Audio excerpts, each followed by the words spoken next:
Suppose f of x equals ax over x minus b, where x cannot equal b, and a and b are elements between 0 and 10, not including 0, but including 10. A, determine the equations of the vertical and horizontal asymptotes. So for the let's start with the vertical asymptote. Okay, just where the denominator equals 0 in this case, especially since the degree of the numerator is 1 and the denominator is 1, so we can do that.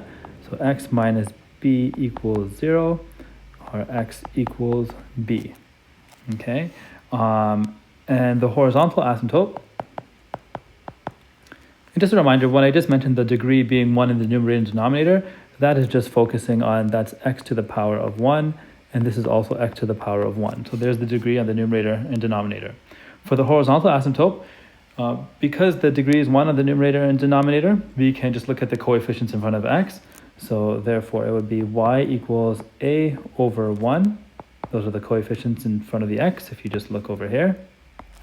Okay, and in front of the x is just assumed to be a 1, so it's y equals a. So there are the equations for the asymptotes. There's another way to think of the horizontal asymptote, such as x approaches infinity, what happens? So you can give that some thought, or maybe use a graphing technology to think about that.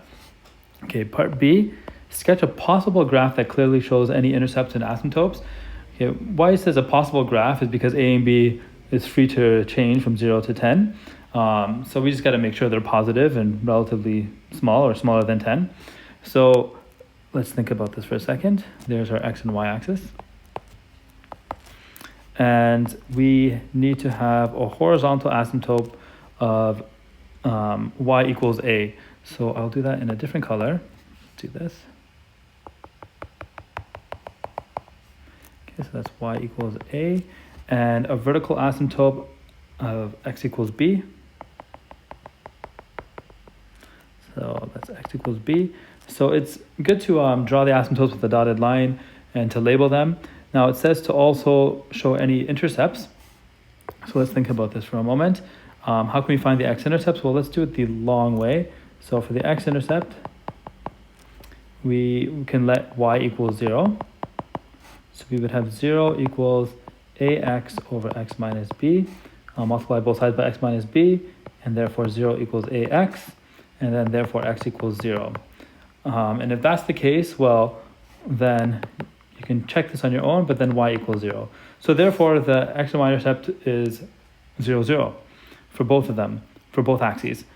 So I'm going to label that 0, 0. Okay, and maybe I'll change colors here. Let's go with orange.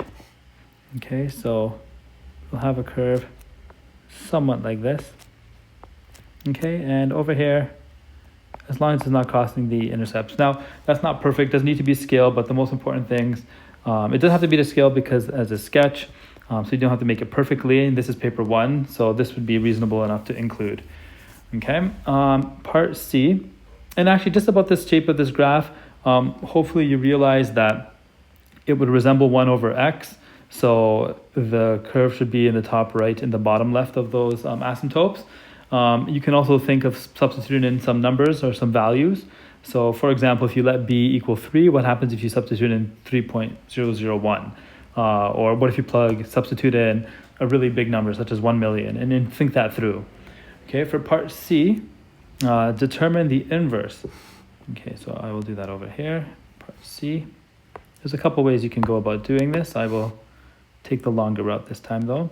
Okay, so let's just say, let's switch x and y to make things simple. Okay, so we would have x equals a y minus b, and the goal is to just isolate for y now. So we can multiply both sides by the denominator on the right side. Okay, now distributive property. Okay, now we want to have the y's on one side because we want to isolate for that y. Okay, so let's move this one to the left and then this one to the right. We have xy minus ay equals xb. Then we want to factor out the y, x minus a. Okay, and then divide both sides by x minus a. And I'll put the coefficients in front of the x, so bx and x minus a.